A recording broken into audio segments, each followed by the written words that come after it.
Assalamualaikum warahmatullahi wabarakatuh. Masih bersama saya Humaidatus Salafiyah, pengampu pendidikan agama Islam di SMA Al-Azhar 3 Bandar Lampung. Anak-anakku semua dimanapun kalian berada, kita hari ini masih diharuskan untuk melakukan PJJ atau pembelajaran jarak jauh. Tidak apa-apa, apapun itu, jika kita niati dengan baik, insya Allah akan bernilai baik. Semoga kita selalu terrahmati dengan kesehatan, keafiahan, dan dimudahkan semua urusan kita. Amin, amin ya rabbal alamin. Anak-anakku semua, hari ini sehat semua, baik semua, sudah melakukan sholat duha. Oke, dijaga rawatibnya ya nak. Apa itu rawatib? Yakni sholat fardunya dan sunnah-sunnahnya. Teman-temanku semua, pada pagi hari ini kita akan membahas tentang KD 3.5. Apa itu? Yakni tentang perkembangan peradaban Islam pada masa kejayaan. Tahukah kalian bahwasanya Islam pernah begitu berjaya pada masanya? Kita simak video selanjutnya. Sejarah peradaban Islam pada masa kejayaan atau periode klasik dimulai dari yakni masa Rasulullah Shallallahu Alaihi Wasallam.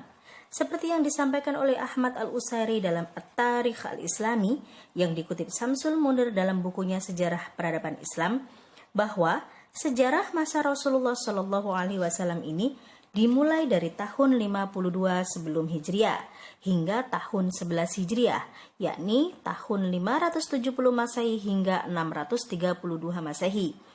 Pada masa ini, Rasulullah Shallallahu Alaihi Wasallam berhasil mendirikan negara Islam atau Darul Islam yang dipimpin langsung oleh Rasulullah Shallallahu Alaihi Wasallam dengan menjadikan Madinah Al-Munawwarah sebagai pusat awal dari semua aktivitas negara atau biasa kita sebut sebagai ibu kota negara. Sebelum Rasulullah Shallallahu Alaihi Wasallam wafat di tahun 632 Masehi, seluruh semenanjung Arabia telah tunduk ke bawah kekuasaan Islam. Adapun ekspansi ke daerah-daerah di luar Arab dimulai di zaman Khalifah pertama, yakni Abu Bakar As-Siddiq. Sejarah peradaban Islam pada masa kejayaan atau periode klasik yang kedua, yakni pada masa Khulafaur Rasyidin. Khulafaur Rasyidin artinya para khalifah yang mendapatkan petunjuk.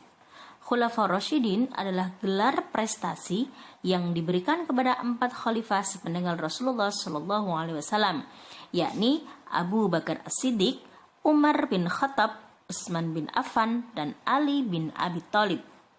Sepeninggal Rasulullah Shallallahu Alaihi Wasallam, terdapat 3 masalah internal umat yang kemudian menjadi tugas khalifah pertama, yakni Abu Bakar As-Siddiq untuk menyelesaikannya, yaitu banyaknya golongan ridah atau orang yang murtad atau keluar dari Islam. Munculnya beberapa orang yang mengaku sebagai nabi palsu seperti Aswad Al-Insi, Musailama Al-Kadzab, dan lain sebagainya, serta banyaknya masyarakat yang enggan membayar zakat. Di masa Khulafaur Rasyidin ini pula, usaha pembukaan Al-Quran telah diusulkan ketika pemerintahan Khalifah Abu Bakar As-Siddiq, akan tetapi mulai direalisasikan pada zaman Khalifah Umar bin Khattab. Pengembangan agama Islam yang dilakukan Khulafaur Rasyidin dalam waktu yang relatif singkat telah membuahkan hasil yang gemilang. Dari hanya wilayah Arabia, ekspansi kekuasaan Islam menembus keluar Arabia memasuki wilayah-wilayah Afrika, Syria, Persia, bahkan menembus ke Bizantium di Hindia. Sejarah peradaban Islam pada masa kejayaan atau periode klasik selanjutnya atau yang ketiga, yakni pada masa dinasti Bani Umayyah. Dinasti Bani Umayyah didirikan oleh Muawiyah bin Abi Sufyan bin Harb. Masa kekuasaan Bani Umayyah hampir 1 abad, tepatnya selama 90 tahun dengan 14 orang khalifah. Khalifah yang pertama adalah Muawiyah bin Abi Sufyan, sementara khalifah yang terakhir adalah Marwan bin Muhammad. Hanya dalam jangka waktu 90 tahun, dinasti Umayyah mampu melakukan ekspansi ke beberapa negara yang meliputi tanah Spanyol, seluruh wilayah Afrika Utara, Jazirah Arab, Suriah, Palestina, sebagian Anatolia, Irak, Persia, Afghanistan, India, dan negeri-negeri yang sekarang dinamakan Turkmenistan, Uzbekistan, dan Kyrgyzstan yang termasuk Soviet Rusia. Sejarah peradaban Islam pada masa kejayaan yang keempat, yakni ada pada dinasti Abbasiyah. Dinasti Abbasiyah didirikan pada tahun 750 Masehi oleh Abul Abbas Abdullah Ash-Shafah dan sekaligus sebagai khalifah pertama. Kekuasaan dinasti Abbasiyah berlangsung dalam rentang waktu yang panjang, yaitu selama 5 abad dari tahun 750 Masehi hingga 1258 Masehi.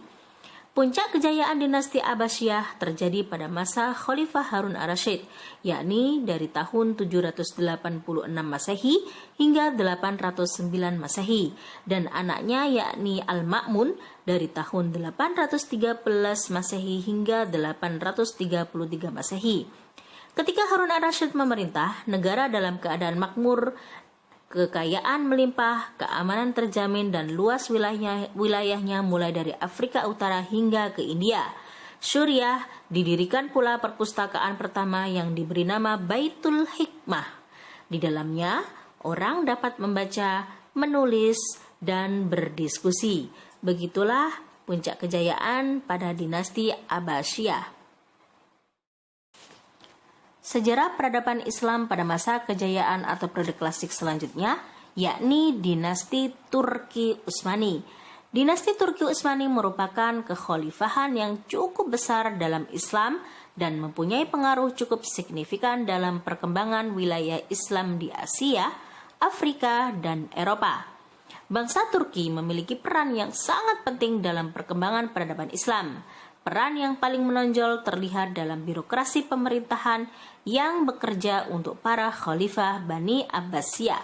Kemudian, mereka sendiri membangun kekuasaan yang sekalipun independen, tetapi masih tetap mengaku loyal kepada khalifah Bani Abbasiyah. Hal tersebut ditunjukkan dengan munculnya Bani Saljuk pada tahun 1038 Masehi hingga 1194 Masehi. Sejarah peradaban Islam pada masa kejayaan atau periode klasik yang terakhir yakni dinasti Safawiyah. Dinasti Safawiyah di Persia berkuasa antara tahun 1502 hingga 1722 Masehi. Dinasti Safawiyah merupakan kerajaan Islam di Persia yang cukup besar. Awalnya, kerajaan Safawi berasal dari sebuah gerakan tarekat yang berdiri di Ardabil, sebuah kota di Azerbaijan. Tarekat ini diberi nama Safawiyah yang diambil dari nama pendirinya yakni Safi ad-Din.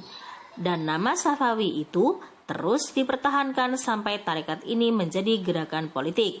Bahkan nama itu terus dilestarikan setelah gerakan ini berhasil mendirikan kerajaan, yakni Kerajaan Safawi.